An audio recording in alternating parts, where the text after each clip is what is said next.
¿Ya está grabando? Sí, ¿verdad? Sí, ya. Perfecto. Entonces, tengo por aquí ya la presentación. De verdad, disculpen el pequeño atraso. Bien, ya está aquí. La cámara, ¿cómo se activa la cámara?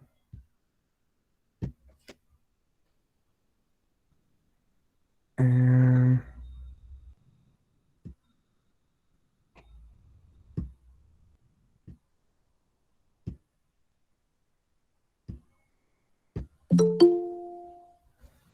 bueno, creo que ahí se está compartiendo la pantalla, ¿cierto? Sí. A ver, y ahora por aquí. Sí, sí se ve. Gracias. Gracias. ¿Mi cámara sigue inactiva? Sí, ¿verdad? Ahí ya debe estar activa. Ya se ve. Ya. Gracias. Bueno, la presentación, ¿se puede ver aquí? Sí se ve. Sí, Gracias. perfecto. Sí. Sí se ve. Bueno, voy a poner aquí las dos pantallas.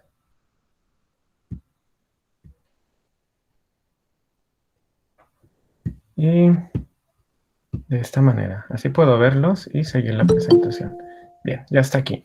Bueno, esta es la segunda sesión síncrona de esta semana 1. Ayer vimos la actividad socioemocional, la primera de esta semana, que creo que es la número 9 de todo el trayecto de prepa en línea. Y hoy es un tema un poco distinto, bueno, muy distinto en muchos aspectos, pero que busca un propósito, hacer una conexión. ¿En qué sentido? Hemos abordado temas sobre la regulación emocional y bajo este aspecto de la importancia de las emociones, pues una esfera muy importante en nuestra vida que solemos, de hecho, no solo no ver la parte, sino escindida o cortada o anulada muchas veces sobre nuestra persona. Hemos hablado anteriormente sobre la importancia de, por ejemplo, ejercicios de respiración, de cómo se regulan cómo se identifican y cómo se regulan las emociones, y todo ello pues involucra nuestro cuerpo, evidentemente. Entonces, desde las neurociencias, como hemos visto que los pensamientos cómo influyen en nuestro cuerpo, solemos, sin embargo, tener la perspectiva de que nuestro cuerpo es como si fuera una dualidad, que es algo que está ahí y lo que pensamos e incluso lo que sentimos está por otro lado, o que buscamos una integración de ambas cosas. Sin embargo, la perspectiva de la que quiero abordarles es que no se trata, o sea, que si bien lo hemos estudiado de esa manera, con estas sesiones reforzar, no verlo separado, sino decir, como al final de la presentación vamos a ver, que no somos alma y cuerpo, o que no somos pensamientos y sentimientos y cuerpos, sino incluso no partir de, a ver si se va a entender la idea al final de la sesión, que no tenemos cuerpo, sino que en realidad somos cuerpo. ¿Sí? Entender esto, bueno, a mí en lo particular me ha significado un trabajo de estudio, un trabajo personal, un trabajo de aprendizaje, pero no es nada diferente a lo que hacemos cada uno. Sin embargo, por reunirnos aquí para hablar de que somos cuerpo, pues ocupa hablar también una dimensión que mucho se disminuye propiamente del tema de la sexualidad.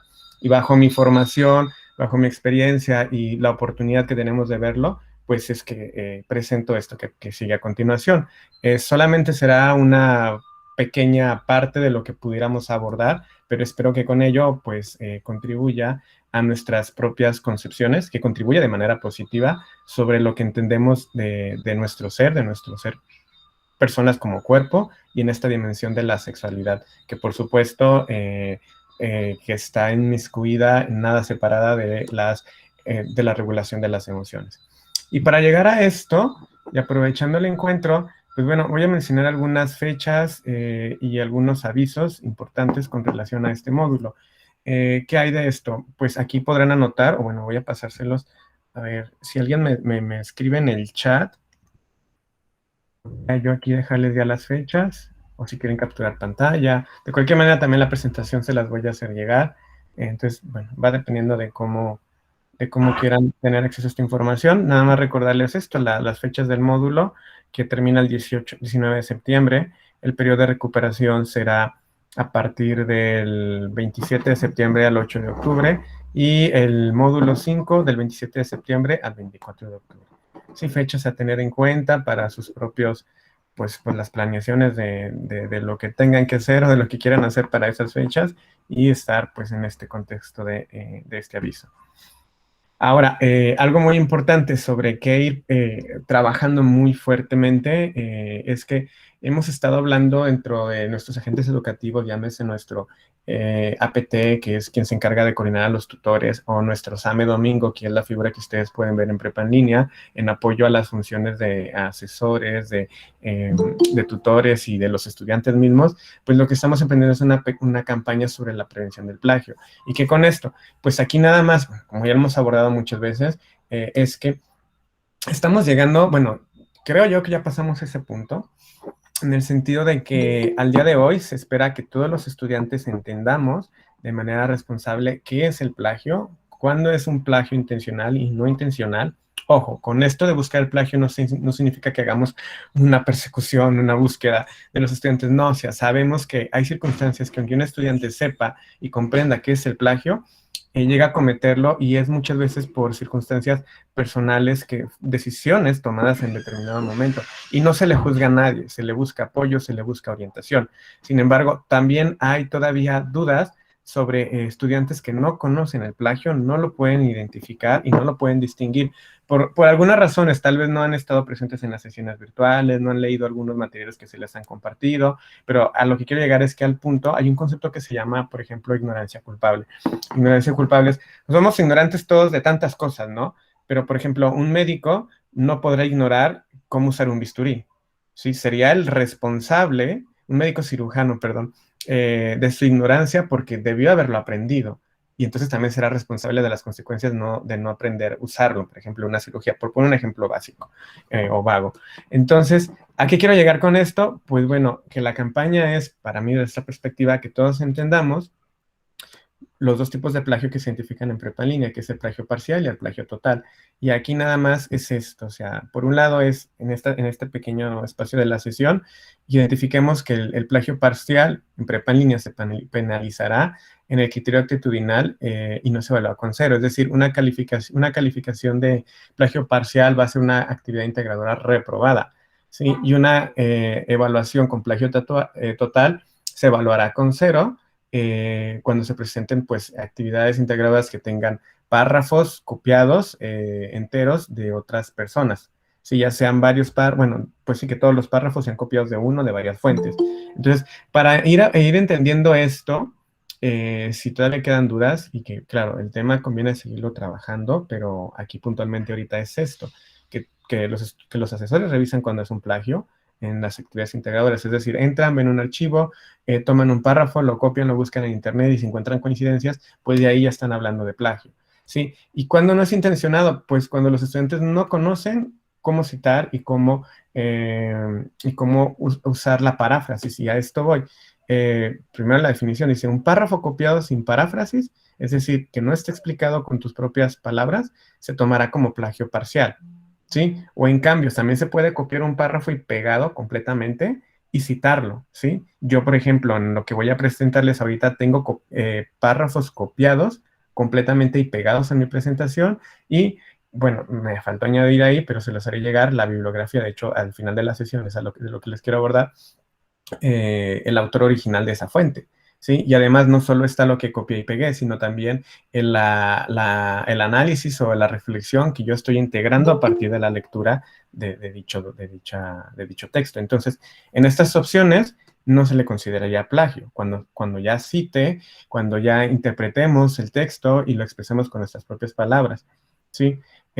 Por otro lado, pues otra forma de plagio es dos actividades integradas idénticas en el mismo grupo o incluso en otros grupos se considerará plagio total. Por ejemplo, en este módulo tenemos la particularidad de que un asesor, bueno, por ejemplo, son 15 grupos de los que yo estoy como tutor. Y de esos 15 grupos hay, podemos suponer como 7 tutores, perdón, asesores. ¿Qué ha pasado? Que un asesor está a cargo de 2 grupos. Entonces, va a ser probable que si haya amistad entre varios estudiantes, que yo quiero que exista esa amistad, yo la promuevo, pero muchas veces pasa de que se copian la tarea de un grupo a otro. Entonces, o sea, fácilmente un asesor podrá identificarlos porque tiene más de un grupo que están entregando la misma tarea. Y en ese caso, si encuentran un asesor dos tareas iguales, pues se les va a poner una calificación de 0 a ambos, en realidad, por incurrir en actividades de plagio. Sí, entonces pues hay que precisar esto, es diferente buscar y consultar fuentes alternas a encontrar contenido y copiar parcial o totalmente lo que se ha tomado, ¿sí? Esa práctica no es académicamente aceptable, ¿sí? También que todo plagio detectado implica un registro en el expediente, perdón, pues para referencia y seguimiento pues del desarrollo del estudiante. Siempre que se comete plagio, se pide que los estudiantes expliquen, en ese sentido, cuáles fueron las causas de plagio, si podemos ubicar si sabe citar, si no sabe citar, si hubo algo en las circunstancias personales que se le atravesaron, o también una cuestión actitudinal, que no tenga interés en hacer actividades originales, que ha llegado a ocurrir en realidad. Bueno, eso lo hemos visto más con los jóvenes, pero ya después de una plática, de una charla, pues pueden entender que pues al cometer el plagio no desarrollan las competencias que se espera que desarrollen en sus estudios. Entonces, pues se le contrarresta la responsabilidad de su propio aprendizaje. Entonces, pues es como decir que se perjudica a sí mismo cuando esto sucede, ¿no?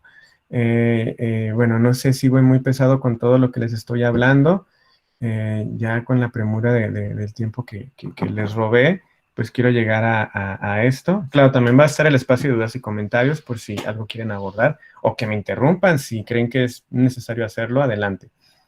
Ya introduciendo el tema aquí, de lo que les decía de ver que no es que tenemos cuerpos, sino que somos cuerpos, pues habría que partir de una definición de lo que actualmente se entiende como sexualidad. ¿Y por qué quiero decir actualmente? Porque bien, vamos a ver como un pequeño abordaje de lo que, de la historia, de dónde viene nuestro entendimiento de la sexualidad, porque es una herencia de nuestros papás, de nuestra sociedad, de lo que ellos vieron, de lo que ellos vivieron, de lo que hemos visto en la escuela o de lo que no hemos visto, sobre todo mucho de lo que no hemos visto. Sí, actualmente en pocas escuelas, en pocas instituciones, hay apertura a incluir esos temas que tienen gran importancia. ¿Y por qué tienen gran importancia? Porque justamente dentro de la definición de la Organización Mundial de la Salud, esta es una dimensión humana, o sea, es decir, la sexualidad no es algo que se adquiere, que se tiene porque se busca, es algo que es parte de nuestro ser, se quiera o no se quiera. O sea, es una naturaleza humana, ¿sí? Pero como naturaleza humana se va a entender que se construye, no que se nace y se tiene y que ya está, ¿no? Es algo mucho más amplio. Aquí dice una cualidad humana que nos motiva a buscar afecto, contacto, placer, ternura e intimidad.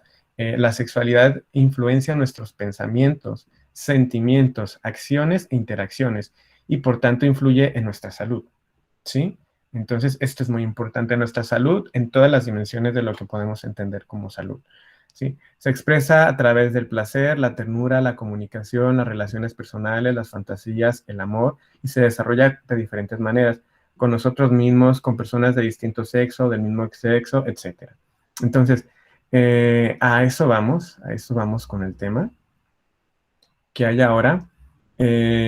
Pues bueno, pues para entender, como les decía, sobre el aspecto de esta definición de sexualidad o cómo es que llega a construirse actualmente esta definición, pues habría que entender como un poquito de nuestra historia reciente sobre otras ideas que se han hecho anteriormente de la sexualidad y que incluso hoy día prevalezcan. Y ojo con ello, que prevalezcan no significan por sí mismo que sea algo malo o que digamos que lo que se dice ahora es lo que tiene que ser en el sentido de que se imponga. No.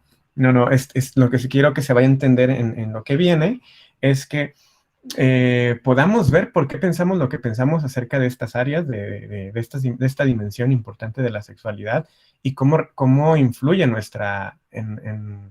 nuestro bienestar, ¿sí? Cómo influye en cómo regulamos nuestras emociones, incluso en cómo influye en cómo nos relacionamos con los demás y en nuestra propia autodenominación de individuos y de nuestra felicidad. Sí, entonces, porque pues a fin de cuentas somos mezclas de todo este tipo de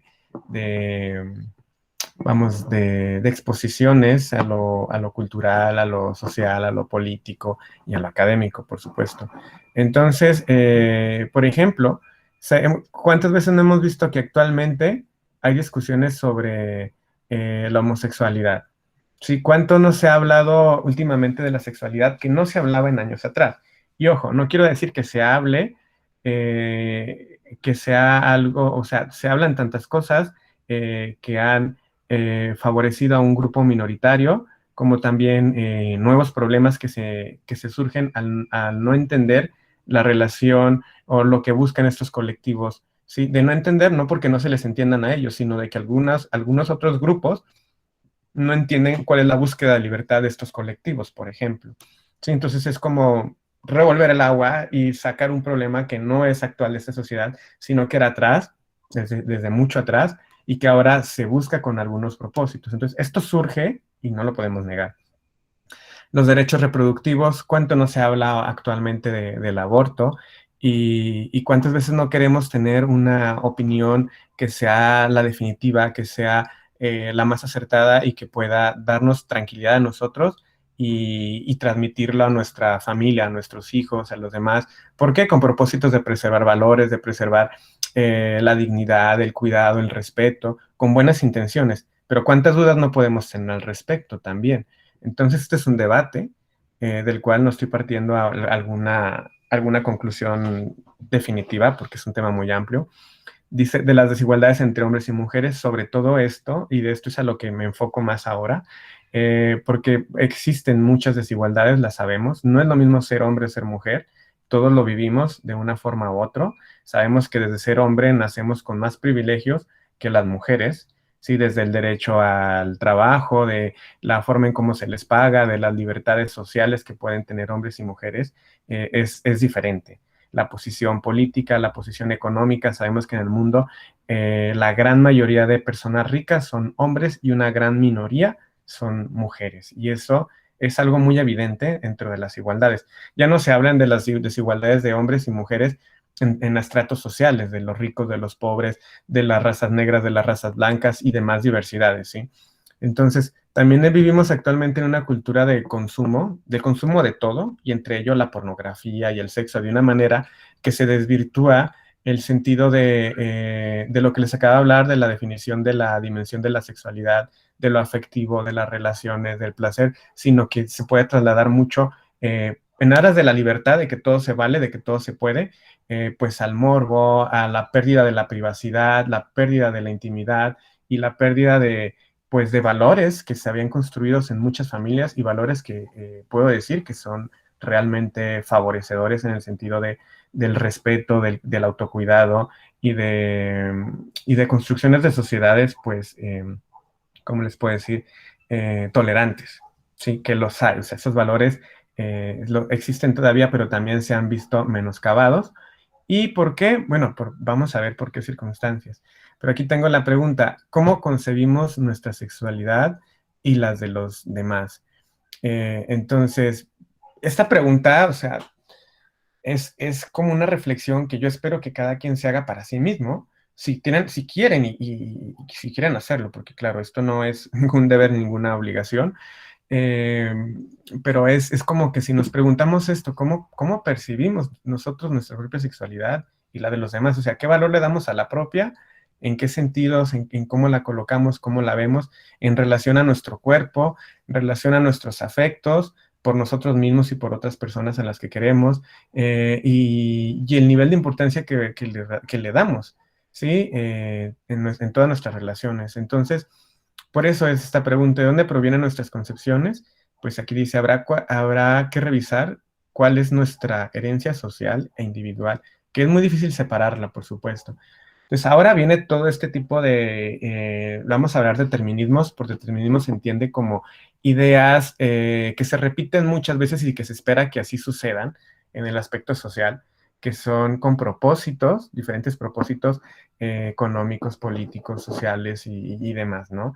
Entonces, que bien, esos determinismos pues tienen propósitos, de alguna manera puedo decir que muy buenos, pero otras veces no tanto. Entonces, pero aún en aras de que sean propósitos buenos, el resultado es que pueda ser contrario. Entonces vamos a ver todo esto, pero hasta este momento me gustaría saber si me van siguiendo y si se va entendiendo algo de este tema. No sé si haya un par de comentarios de alguien que me diga si se va entendiendo el tema.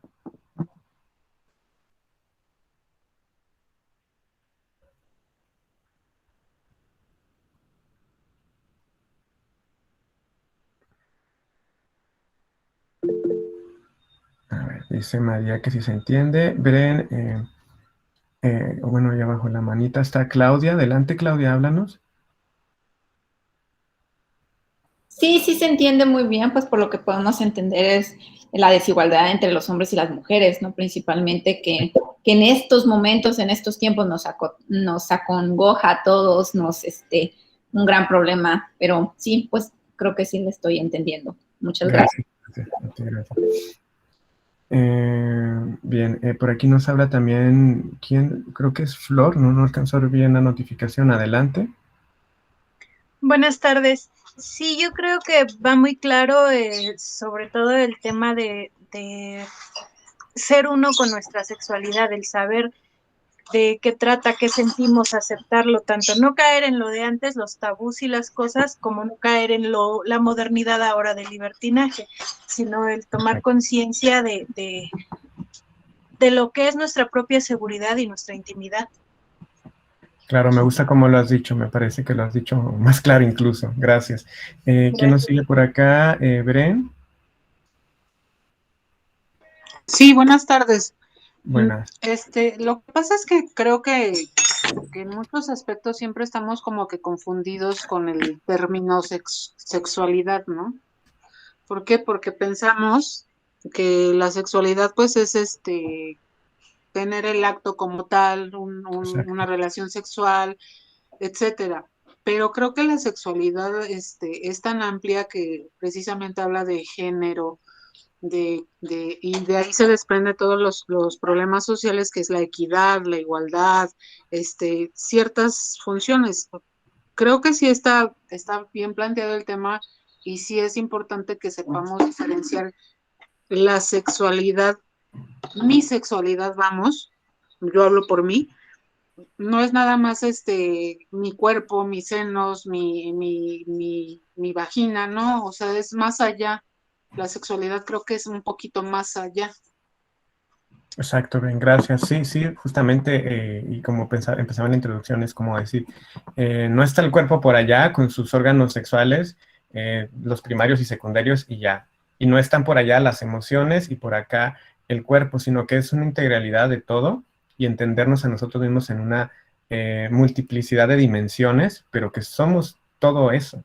¿Sí? Entonces, no reducirlo, y ya eso es lo que vamos a ver ahora, que cuando hablemos de sexualidad solo pensamos en eso. Pero justamente de ahí vienen estos pensamientos, de que cuando hablamos de sexualidad, todavía llegamos a pensar en prioridad esto, o sea, el acto sexual, el coito, por ejemplo.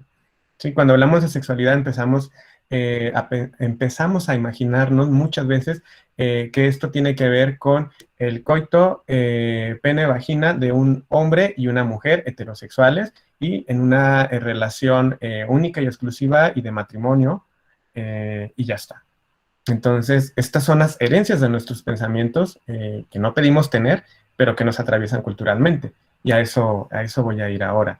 ¿Sí? Y que lo que acabo de decir no quiere decir que no tenga que ser ahora, sino entender que es muchísimo más que eso. De hecho, pues ahora se teoriza que el aspecto de, como tú acabas de decir, Bren, pues que esta es mi sexualidad. Pues sí, esta es la tuya, como Lucy, César, María, Flor, cada quien tiene la suya. Y darle derecho, espacio y libertad a cada una de ellas. Y que esa libertad, pues, esté dentro de los límites donde no afecte a los demás, por supuesto. Sí, y bien.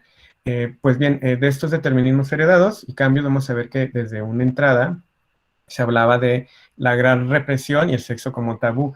Aquí usted dice, a la pregunta, ¿qué es el sexo? Se respondía lo que se hace con los genitales. ¿Y qué se hace con los genitales? Pues sexo. Y ya se cierra el círculo. Aquí ya no había ningún tema. Antes es que así se concebía esto, no había más. No se permitía tener una idea más amplia de la sexualidad, solo esto. No se hablaba abiertamente de sexo, no hay libros ni revistas al alcance de cualquiera. No cualquiera tenía información sobre sexualidad, no era un tema allegado a ninguna escuela en realidad.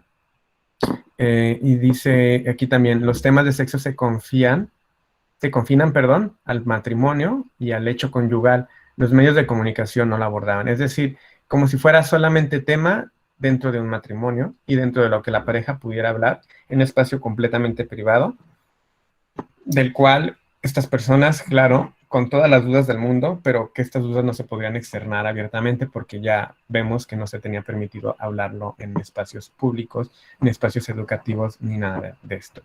Bien, esta es la herencia anterior. Se continúa también pues como el sexo como reproducción, esta idea anterior que pues el sexo solo se consigue, o sea, ahora sí que el acto sexual solo y la sexualidad solo reducida a relaciones sexuales y con el propósito de tener hijos dentro de un matrimonio, ¿sí?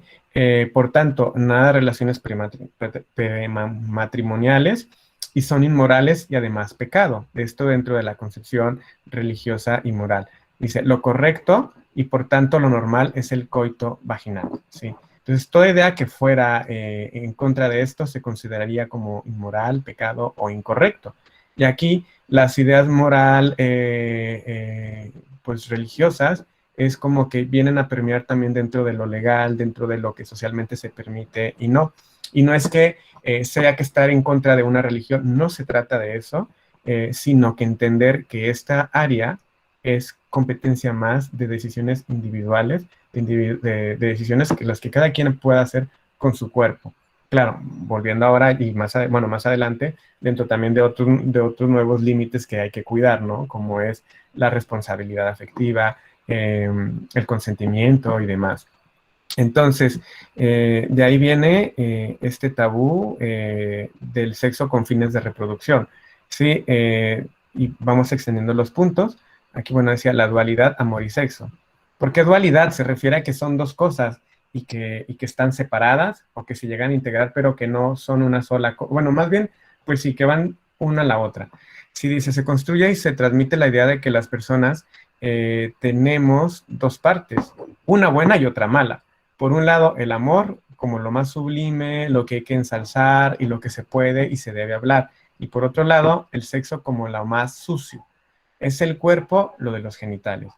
Esta idea también viene de la herencia judeocristiana, de entender que desde cuántas historias, de cuántos mitos, que el sexo es sucio, que el sexo es un pecado, que el sexo es todo este tipo de acto relacionado con el cuerpo en general es realmente sucio. O sea, esto también es heredado en muchas generaciones que hasta hoy día pues permea esta concepción, esta visión acerca de lo que hacen nuestros cuerpos, que lo que hace nuestro cuerpo realmente es sucio. Esto está atravesado más allá de nuestra idea consciente por un aprendizaje cultural de generación en generación, ¿sí?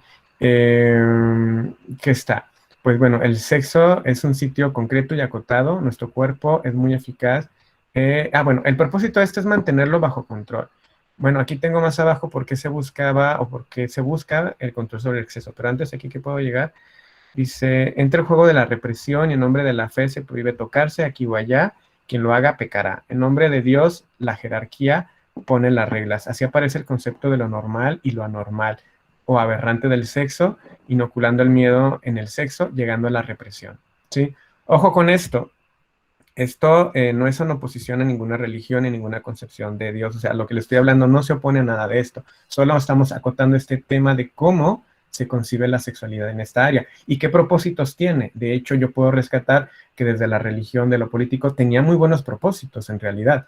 Por aquí lo pregunto, dice, ¿por qué se busca y por qué se buscaba el control sobre el sexo? Pues, por ejemplo, un propósito eran las herencias familiares, ¿sí? Desde algunas culturas incluso más cerradas, cuidar con quienes se casaban y con quienes se procreaban hijos por cuidar una herencia familiar, es decir, por la parte económica que de generación en generación nos preocupaba y que hoy día nos preocupa y nos seguirá preocupando, ¿no? Sí, ¿a qué persona no le va a preocupar cómo cuidar sus bienes materiales y cómo trasladarlos a construirlos en un patrimonio, cómo heredarlos a una familia? Entonces, con ese propósito de cuidar lo que es la procreación, es que se trasladan ideas del pecado, de la prohibición, de lo que es sucio, de lo que no se debe hacer, ¿sí? Porque es una forma de control, ¿sí? Realmente es esto. También control de conductas, infidelidad, engaño, claro. Estas áreas están tocando mucho esta parte que pudieran destruir la construcción de un matrimonio, por ejemplo. De ahí también las prohibiciones. Pérdida de valores importantes, lealtad, construcción de modelos de familia. O sea, dentro de toda esta manera de control, pues claro, hay propósitos muy legítimos que son la lealtad de una familia, la lealtad de una relación, la lealtad de relaciones que construidas desde una idea de un modelo de familia que va viendo desde pues, de la monogamia, ¿sí? Dentro de la construcción de la monogamia, ¿sí? ¿Qué más?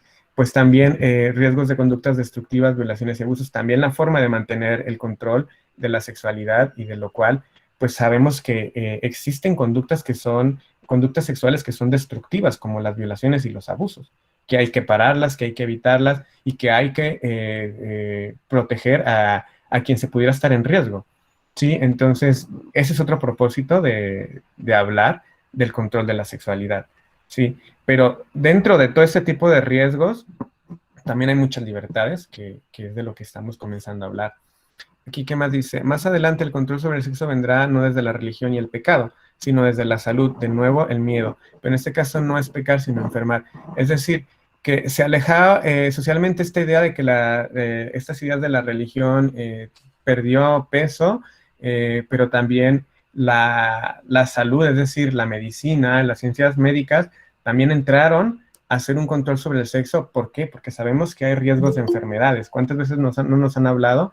Bueno, no sé no sé si decir cuántas veces nos han hablado, pero en lo que a mí respecta, en el bachillerato y en la secundaria, pues llegaron a hablarnos sobre la sexualidad, llegaron enfermeros, médicos y a hablarlo, pero la perspectiva de hablar de la sexualidad es de todos los riesgos de enfermedades que podían existir, ¿sí? Y que son una realidad.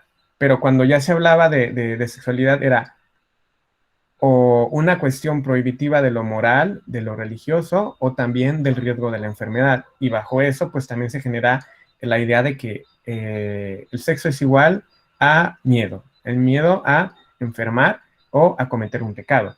Y con ello se limita mucho la posibilidad de ver lo sano, lo saludable que es y de afrontar de manera positiva los riesgos, porque efectivamente sí existen riesgos, ¿sí? Pero estos riesgos pues, se pueden atender desde la educación sexual, donde se conozcan a detalle cuáles son y no desde el miedo. Entonces, esto es. Ahora acá, ¿qué más hay?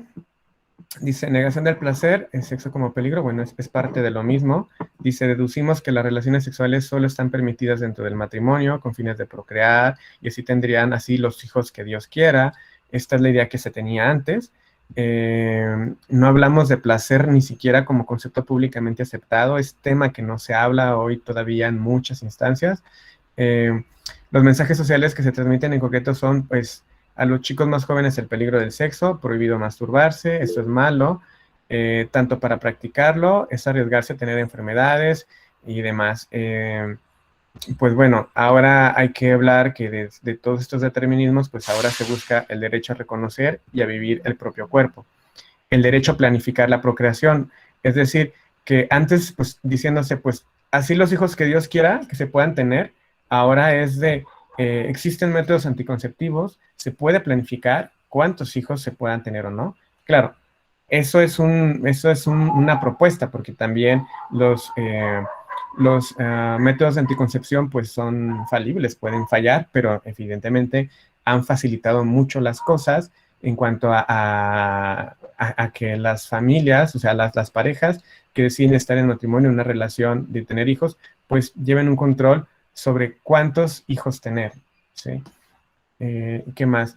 Dice, traducir los valores religiosos al respeto de los otros. Yo podría tomar acá los valores de las prohibiciones justamente a relaciones sanas, a relaciones de respeto, ¿sí? Y que podamos ver que estos conceptos no se peleen, sino que tengan una comunión o que tengan una salida no conflictiva que permita a todos pues mantenernos, lo que vamos a ver más adelante, pues relaciones responsables, igualitarias y placenteras. Entonces, aquí pues alejar las prohibiciones tradicionales de la culpa y el riesgo a llevarnos a un conocimiento del cuerpo y su biología, ¿sí? Carolina, adelante, ¿nos vas a decir algo? Buenas tardes, profe. Sí, Bueno. de hecho, pues antes era algo así como que todo era reservado, ¿no? Porque, como usted dice, ¿no? Tener los hijos que Dios nos manda, porque mi mamá, vivíamos en Querétaro y se vino para acá y pues ya venía embarazada de mi hermano, éramos 8, y si no se hubiera operado, pues hubiera seguido teniendo hijos, porque quien la llevó a que lo operaran fue mi tía, porque si no, hubiéramos seguido teniendo más hermanos, o sea, ya éramos 8, y aún así, pues mi papá decía que hasta que Dios nos diga ya no. Entonces, pues antes sí era así como que muy reservado en eso, ¿no? Y ahorita, pues no, ahorita ya encuentra una información por donde quiera, los niños ya saben, ya nada más es como que retroalimentarlos para que no se vayan por otro lado. Por supuesto. Es verdad, Carolina, gracias por ponernos ese ejemplo. Y que sí, información hay mucho, pero luego también hay que entender que información no es igual a conocimiento y no es igual a capacidades de tomar decisiones. Y eso de alguna manera todos lo sabemos, y por eso la importancia de abordar estos temas y de construirnos en entender, pues, qué sucede ahora, qué podemos reflexionar sobre todo esto. Continúo con esto. Aquí que ponemos... bueno, es que esto ya lo va a hacer más repetitivo, mejor. Aquí lo que vamos a llegar es la disparidad de conductas aceptadas y rechazadas según si es hombre o mujer. Es decir, ese es un ejemplo, pues que así como pusimos el ejemplo de que los hijos que Dios nos dé, era la premisa para muchos, también se consideraba que la abstinencia era una virtud entre la gente joven, ¿sí? El aguantar hasta el matrimonio toda conducta sexual era lo ideal. ¿Sí? Ya les decimos con qué propósitos, con qué finalidades, pero sabemos que eso también era y siempre ha sido insostenible, ¿sí? Pero claro, de esa no abstinencia no se hablaba, se ocultaba. Y en esas partes que se ocultan, pues surgen las dudas, surgen pues muchas inquietudes, entre ellas pues muchos problemas, ¿no? Que pueden ver en muchas dimensiones, desde la salud, de las relaciones, y de la propia satisfacción o de la propia conciencia de la satisfacción del cuerpo. Entonces, ¿aquí qué se decía? Pues, por ejemplo, la abstinencia entre los jóvenes era la gran virtud, pero principalmente la virginidad de las mujeres hasta el matrimonio, ¿sí? Pero eso no se promovía de la misma manera en el caso de las chicas. Sabemos que esta es una idea muy clara acerca de esa disparidad de conductas aceptadas según de si se es hombre o se es mujer, ¿sí?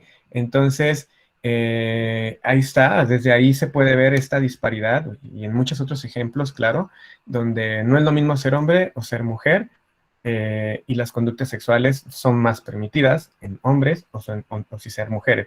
Por ejemplo, no se permitía que la mujer tuviera conductas abiertamente de iniciativa, de deseo, y de libertad de escoger sus parejas. Si una mujer mostraba libertades en cada una de estas cosas, ante lo social y ante el colectivo de hombres, esta mujer era desvalorizada o ser vista como inferior. Pero, pues aquí incongruentemente, el hombre sí podía tener ese tipo de libertades. Y entonces, ¿en qué momento nos atribuimos esa diferencia de comportamientos y de pensamientos diferenciados entre hombres y mujeres? ¿Sí? Vemos, es una historia cultural muy grande, de la cual nos es difícil desprendernos, pero sí, por lo menos reflexionar que estas consecuencias llevan a la violencia, llevan al sometimiento de la mujer como de otras minorías, y llevan a relaciones desiguales que generan y mantienen muchas formas de violencia. Entonces, dice actual, que puse aquí, la libertad de otorgar valor, el valor que se desea a la virginidad. Bueno, ojo que con esto yo no quiero decir que la virginidad no tenga ningún valor para nadie. Si actualmente las personas quieren determinar un valor hacia su virginidad, es perfectamente válido, pero no desde el deber social que debería ser, sino desde la convicción individual y personal que cada quien le quiere atribuir, ¿sí? Como el mismo derecho a relacionarse. ¿Qué hay acá? Dice, bueno, sobre el rollo de relación única. Solo existe una forma posible de relación, que es la relación heterosexual. Todo lo que no sea así será considerado anormal, patológico, una aberración, además ilegal y por tanto delito. Pues hasta hoy en día no todos los países han legislado a favor de las relaciones no heterosexuales, ¿sí? No han dejado de considerar, bueno, pero sí está fuera de lo patológico. Antes se consideraba dentro de los determinismos científicos y médicos que esto era una patología, que la homosexualidad se quería demostrar y comprobar que era una desviación psicológica, y esto no se ha podido comprobar y dejó de buscarse, y se sabe que no tiene una base dentro de alguna disfunción psíquica, dentro de alguna distorsión, ni nada que ver con patologías. Se sabe y ya deja de buscarse científicamente de esa manera. Sí, entonces, de ahí, pues que se dé la apertura a la legalidad de las relaciones homosexuales. Y más adelante, pues también del derecho al matrimonio homosexual. Sí, pues ya les reitero, no hay una base biológica, científica, que compruebe que la homosexualidad sea una desviación. No existe.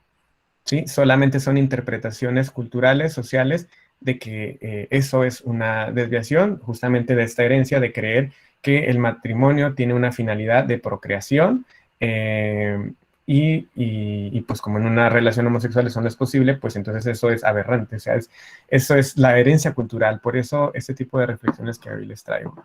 Y también otro de los mitos o ideas deterministas, pues lo de la media naranja, ¿no? El decir que las personas son incompletas, que se tienen que juntar dos mitades y dentro de ellos pues se hace un todo. Esta idea que tiene una parte romántica que suele sonar muy bonito, a todos nos podría llegar a pensarse como una cuestión pues del aspecto romántico como algo muy bonito.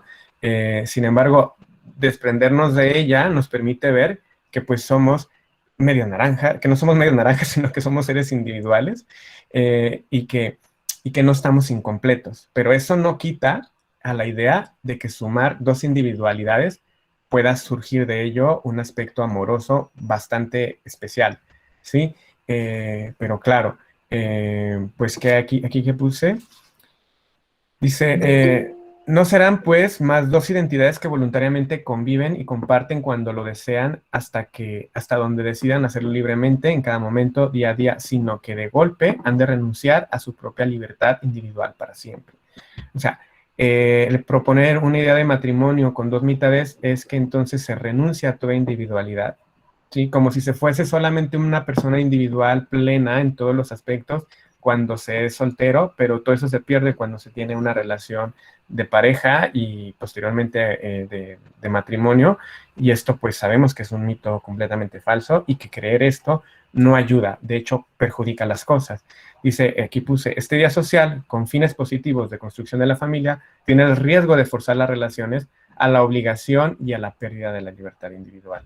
Y es entendido que todas las personas perdiendo nuestra libertad nos afecta en todas nuestras dimensiones. Entonces, bueno, ¿dónde estamos? Si hemos visto todo este tipo de tabúes, de determinismos históricos heredados que hoy en día aún así siguen premiando, y que no verlos sería, pues, llegar a repercutir en nuestra forma de ver nuestra vida y de relacionarnos, ¿sí? Pero que también hoy día, que aunque nos podamos desdibujar de estos prejuicios o estos determinismos de antaño, pues hay otros nuevos en realidad, ¿sí? Que también son igualmente de complejos, pero bueno, que dice, ¿dónde estamos? Conocer de forma amplia dónde venimos nos da las claves para entender el presente en el que estamos inmersos, así como cuánto de lo que hemos heredado sigue hoy presente. Pues también podemos ver cuánto de ello hemos aprendido, ¿sí? Y qué libertades nos puede otorgar poder tener el derecho a un método anticonceptivo, poder tener el derecho de buscar relaciones igualitarias donde no se vea esta simetría de ser hombre o ser mujer, ¿sí? De cuándo creerlo y defenderlo en terrenos donde no sea pues seguro, donde no sea confiable, y cómo estar alertas de cuando esto no suceda para protegernos, por supuesto. Dice aquí el aspecto de la nueva mujer. Dice, a través esencialmente de los movimientos y luchas feministas, la mujer consigue recobrar su identidad, sale del ámbito doméstico e irrumpe el mundo laboral, reclama y consigue igualdad de derecho y oportunidades como los varones. Los anticonceptivos consiguen por un lado separar sexo y reproducción y por otro lado darle una autonomía e independencia a la mujer, pues con autonomía decidir cuántos hijos tener o no tenerlos. Pero ojo, esto todavía sigue un camino que no se ha terminado. Los anticonceptivos siguen siendo mucho más... las consecuencias de usar anticonceptivos están recayendo completamente en la mujer y no sobre los hombres, ¿sí? A menos de que los hombres hagan vasectomía. Pero, por ejemplo, el control hormonal y demás repercute mucho en el cuerpo de la mujer. Aunque se ha ganado una libertad, también sigue siendo a costa muchas veces del cuerpo mismo de la mujer. Pero bueno, eso no quita que haya grandes avances, ¿sí? Pero es también tener la mirada crítica hacia dónde estamos. Dice, ruptura de la simetría anterior, que con esto dice, aparece la sexualidad femenina, la mujer ya es sexuada, como si no lo hubiera sido antes, pero se reconoce como tal, ya tiene la sexualidad como derecho propio, se produce un cambio radical en las relaciones entre los sexos, se equiparan ambos miembros de la relación de pareja y así tanto ella como él pasan a la vez a ser deseantes y susceptibles de ser objetos de deseo. Por tanto, la mujer adopta ya también un papel activo de las relaciones sexuales. Claro, de ello, de la nueva relación, también hay que entender todas las dificultades que pueden surgir en cuanto al respeto, en cuanto al consentimiento, en cuanto a la responsabilidad afectiva, en cuanto a, pues, vamos, pues la forma en cómo nos vinculamos. Ahora, hacia el último de los últimos puntos, el carácter biográfico, se entiende que los individuos no estamos separados en partes distintas. Por tanto, lo físico y lo psíquico. No estamos separados, somos esto. Y si somos un todo, como afirmaba el fenomenólogo francés Merleau-Ponty, no tenemos un cuerpo, sino que somos cuerpo. Esto es lo que les decía al inicio de la presentación. Y dice, mientras no consigamos desterrar esto, seguiremos ahondando en el error y por tanto transmitiendo que el amor, ese sentimiento noble, elevado, positivo de la mente, solamente de la mente, del que se puede hablar en todos los sitios, y que el sexo pertenece al lado ruin del individuo, a lo corporal, a lo mundano, al tabú, de lo que se hace pero no se dice en voz alta, ¿sí? Esta identificación de lo sexual con lo corporal, con lo físico, lleva a devaluar el sexo, ¿sí? Primero fue la dualidad alma-cuerpo, luego amor-sexo, y hoy llamamos afectivo-sexual. ¿Y por qué terminó con esto de afectivo-sexual? Porque anteriormente habíamos hecho una sesión síncrona donde hablábamos de lo afectivo-sexual con el propósito de ir uniendo estas partes, pero luego también dentro de esta nueva reflexión que hoy les traigo, es que por aras de integrar que somos seres afectivos y sexuales, vamos a seguir dividiéndonos de lo que somos, es decir, que somos cuerpo. Entonces, con esto el propósito de quedarnos pensando en esto, porque sé que son contenidos muy amplios, y de ir integrándolo, decir que cuando hablemos de todo esto es que somos una integralidad desde el cuerpo. Si nada sale desde fuera del cuerpo, los pensamientos no están fuera del cuerpo, sino que esta construcción es que todo esto es nuestra parte de ser, ¿sí? ¿Qué tenemos aquí? Perdón, esto no era de lo actual. Pues bueno, dice, actualmente las dimensiones de la sexualidad permiten comprender, entonces, que posicionarnos en estas reflexiones de lo que hemos abordado y ver, pues, las complejidades actuales, también podremos entender que lo que nos puede favorecer, que es disfrutar de los encuentros sexuales, sobre todo por la calidad de los mismos, por cómo nos sentimos en los mismos en vez de por su frecuencia y duración a otras cifras matemáticas. ¿Por qué esto? Porque, bueno, esto no lo abordamos a detalle, pero anteriormente dentro de los mitos, pues, se entendía que la sexualidad era superior en cuanto a que el hombre, todas las parejas que pudiera tener, cuánto pudiera durar, cuánto pudiera ser la frecuencia, y toda esta parte de demostrar es como desdibujarnos de todo esto y que ese no sea el propósito, sino que más bien es el cómo nos sentimos en todo momento y con nuestro propio cuerpo y en contacto con los demás, y dejándonos de toda demostración de poder, de posición, y de demostrar, o sea, de no tener que demostrar, solo el hecho de vivir nuestro cuerpo. Sí, dice, atreverse a ser espontáneos, esto ya en cuanto a las relaciones de pareja, atreverse a ser espontáneos, deseándose permiso para abandonarse. Para abandonarse es como perderse en la sensación de placer, en la sensación del disfrute del cuerpo, sin que eso importe todo lo anterior. ¿A qué me refiero con todo lo anterior? Pues la frecuencia, el tiempo, la duración y demás.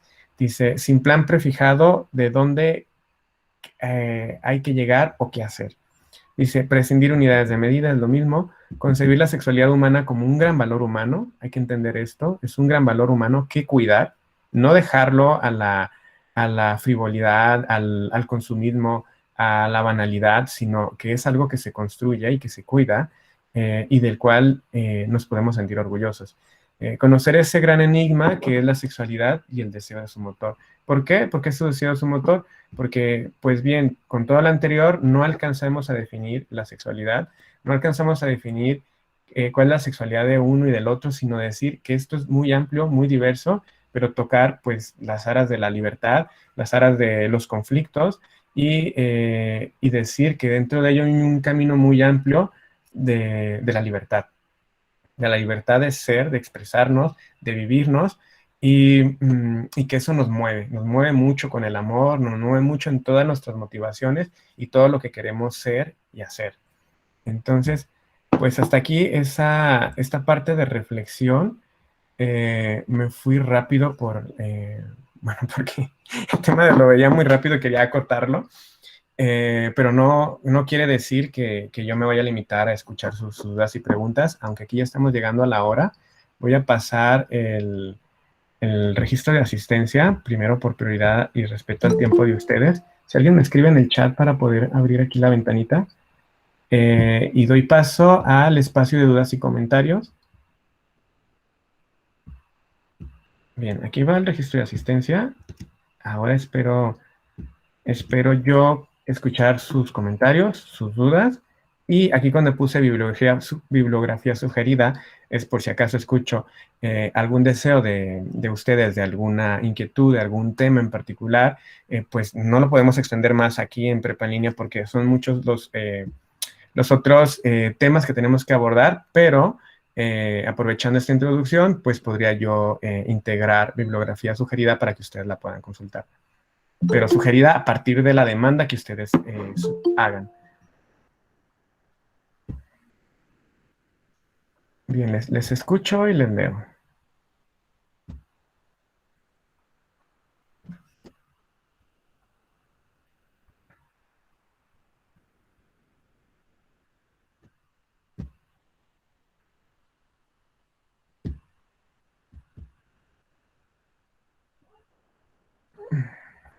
Coméntenme, díganme si hay dudas, si hay comentarios. Espero que sí, si hay alguna inquietud. Si les gusta o no les gusta el tema o cualquier otra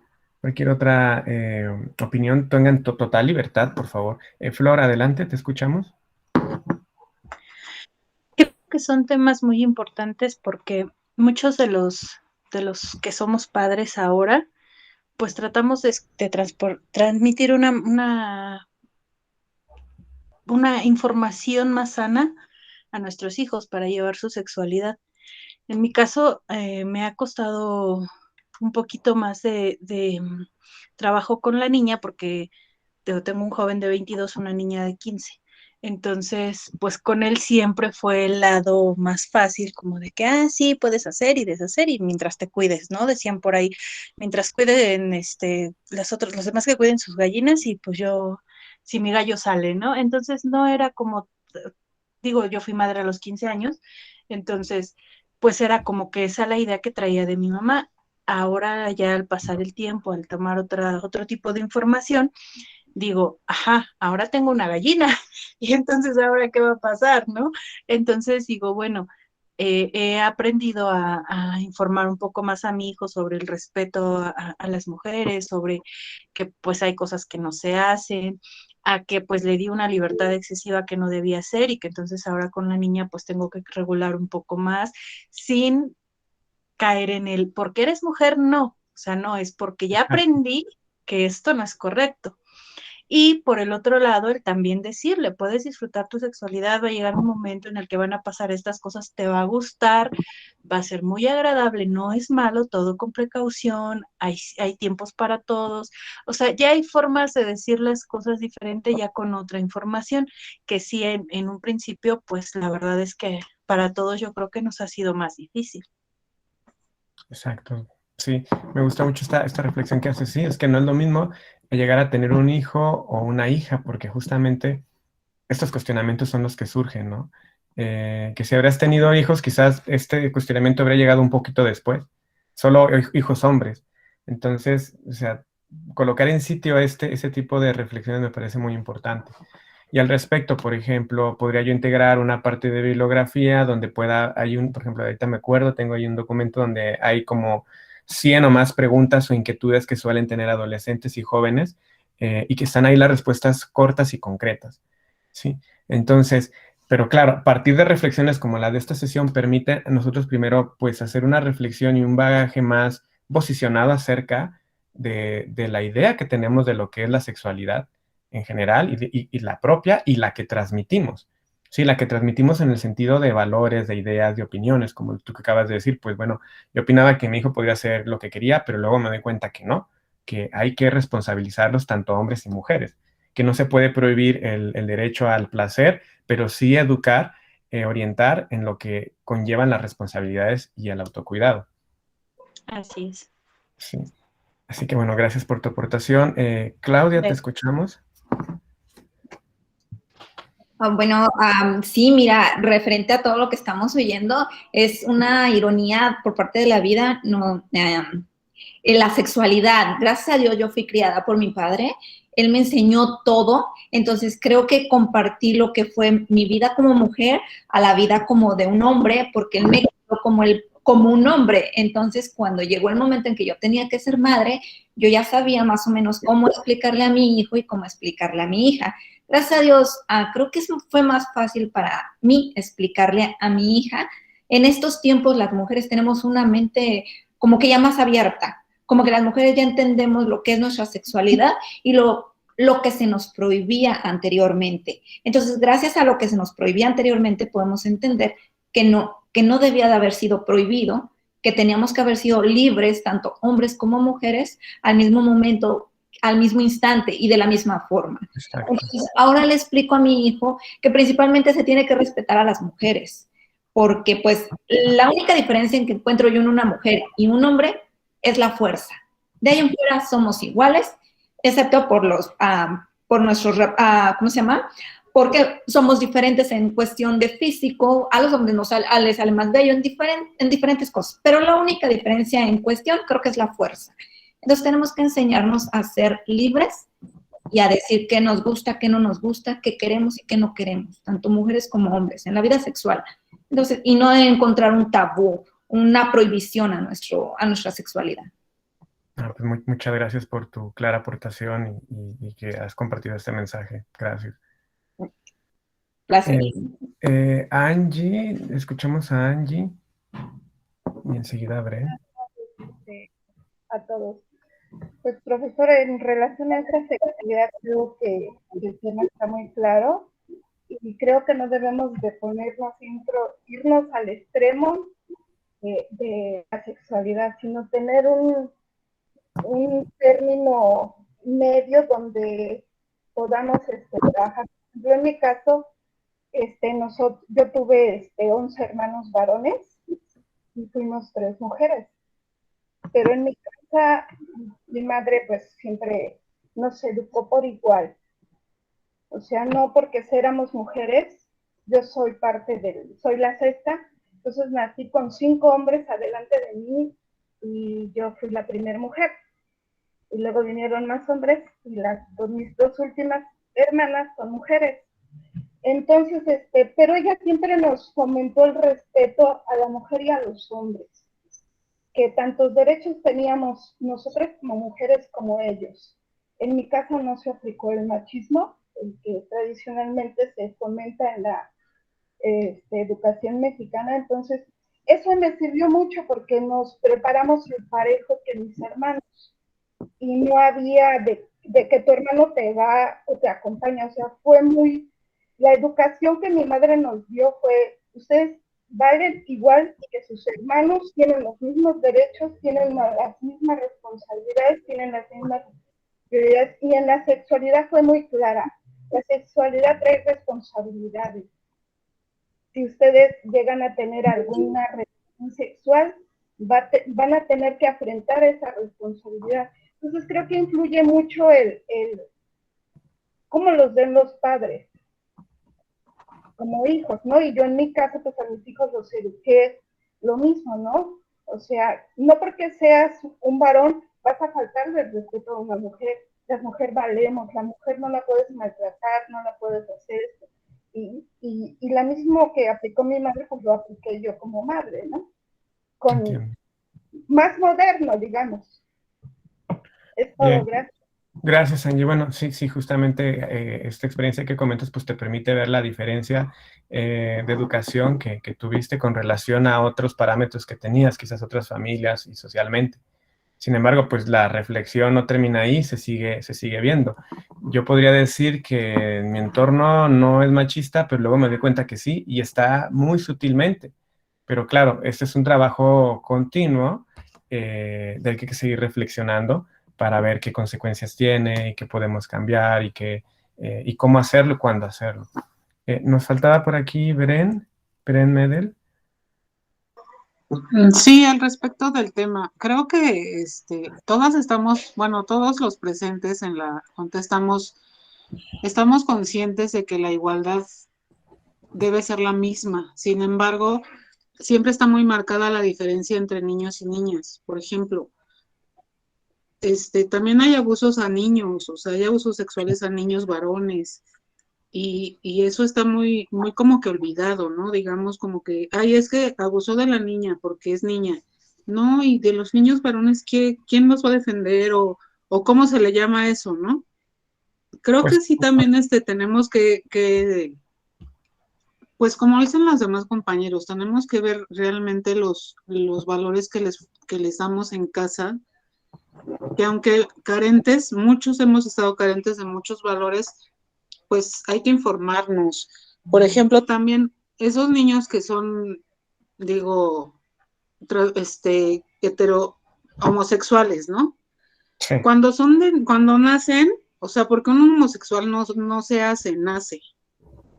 ¿Cómo un papá puede orientar o cómo puede tener digamos, la empatía, si el papá no sabe cómo, si el papá no estuvo conducido perfectamente en el tema de la sexualidad, si lo va a malver, si lo va a ver como un castigo de Dios, o sea, cosas así que vemos, ¿no? En la sociedad. ¿Cómo ahí entra ese tema? ¿Cómo uno le puede ayudar a los papás a orientar a ese tipo de situaciones, ¿no? En casa. Claro, pues bueno, yo ahí diría que justamente partiendo de reflexionar qué idea se tiene sobre la sexualidad. Si sabemos que la idea es heredada justamente de que porque socialmente se promovía las relaciones heterosexuales, se anulaba la homosexualidad, pues desde ahí vemos que es una alienación social, ¿sí? Es algo que la sociedad impone, pero que la naturaleza como tal es distinta, y la naturaleza como tal es como decir, pues si no se puede comprobar que la homosexualidad es porque se hizo, no es responsabilidad de nadie. Si se nació, no es ningún problema porque es una persona completamente igual que cualquier otra. Y de esa idea es como decir, ¿qué diferencia puede haber entre esta persona por sus preferencias sexuales? No hay ninguna en lo afectivo, en sus capacidades, en nada. Y sobre de ello, pues desmontar pues todos esos mitos, pero también pues ir en contra de lo que muchas veces sigue reproduciendo la sociedad, o sea, lo negativo, lo que es el rechazo. ¿sí? Y visibilizarlo como una desigualdad, como una falla a los derechos, a lo que se tiene. Sí, y de ahí la red de apoyo y la información y demás, es que es un trabajo continuo que debe comprometer no solo a los homosexuales, no solo a los padres que tienen un hijo homosexual, sino a toda la sociedad en particular. Esto es trabajo de todos. Sí, Gloria, te escuchamos y vamos terminando. Buenas tardes a todos. Yo tengo 35 años y tengo una niña de 11 años. Mi pregunta es, ella se acercó hace aproximadamente 2 meses y me comentó, mamá, quiero platicar contigo porque no me gustan las niñas. No me gustan los niños, me gustan las niñas. Yo no me siento a gusto con vestidos, yo quiero cortarme el cabello. Para mí fue un cambio muy drástico porque me dijo, primero lloraba mucho, tuvo tiempo que lloraba mucho y no me decía por qué. Después se acercó y platicamos. Le dije, pues ma, de aquí para adelante somos tú y yo contra el mundo, o sea, porque yo te voy a apoyar como eres, tal cual. Pero en lo personal, a mí sí se me complica mucho hablar de sexualidad. Ella habló con su papá la acepta tal cual es. Tengo un hijo de 15 años y mi hijo, pues más que contento, le dijo que la amaba como era, la familia de mi esposo y la mía tal cual, la aceptamos, pero tengo miedo en cuestión, no sé cómo hablar con ella de sexualidad y tengo miedo de lo que le llegue a pasar afuera.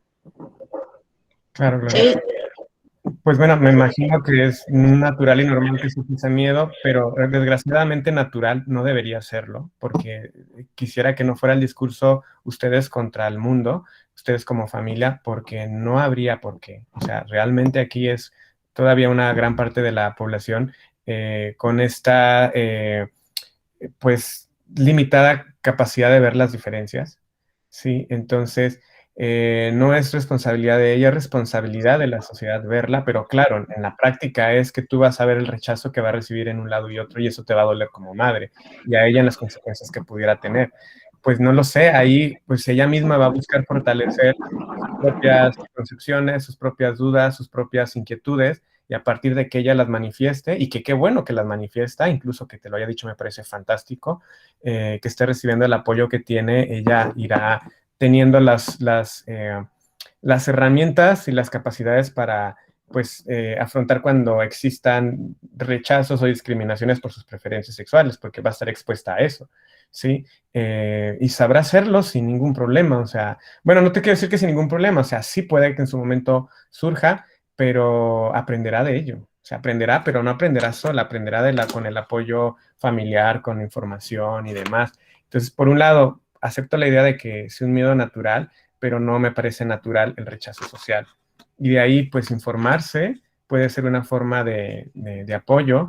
Informarse como que podría ser, pues, primera, conocer los derechos sexuales y reproductivos, conocer las diferencias entre lo que ya es, o sea, las preferencias sexuales, la expresión de género y todo lo demás. Y ya orientativo sobre conductas sexuales, pues bueno, no sé, podría yo agregar a esta presentación algún material, algo que a lo mejor ya a ti te pueda dar como a minorizar pues las inquietudes llenándola de información, pero de información que te haga a ti sentido.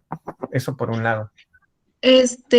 Pero a su edad, ella ya puede, o sea, mi duda es de que si sea una inquietud o realmente sí es lo que ella quiere, o mi pregunta es, si a esa edad ella ya puede tener su decisión, no hay edad. Inquietud.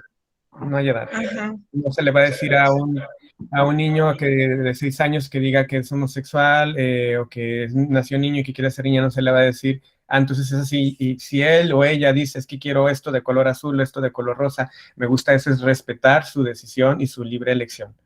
No se le puede imponer sus preferencias, lo que ella diga. Si después dice que no era así, que era otra cosa, justamente eso es el entendimiento de la libertad, lo que decida, ¿sí? Y entendiéndolo, que sus preferencias son de una manera sentida y profundamente individual, ¿sí? Que solamente parten de ella.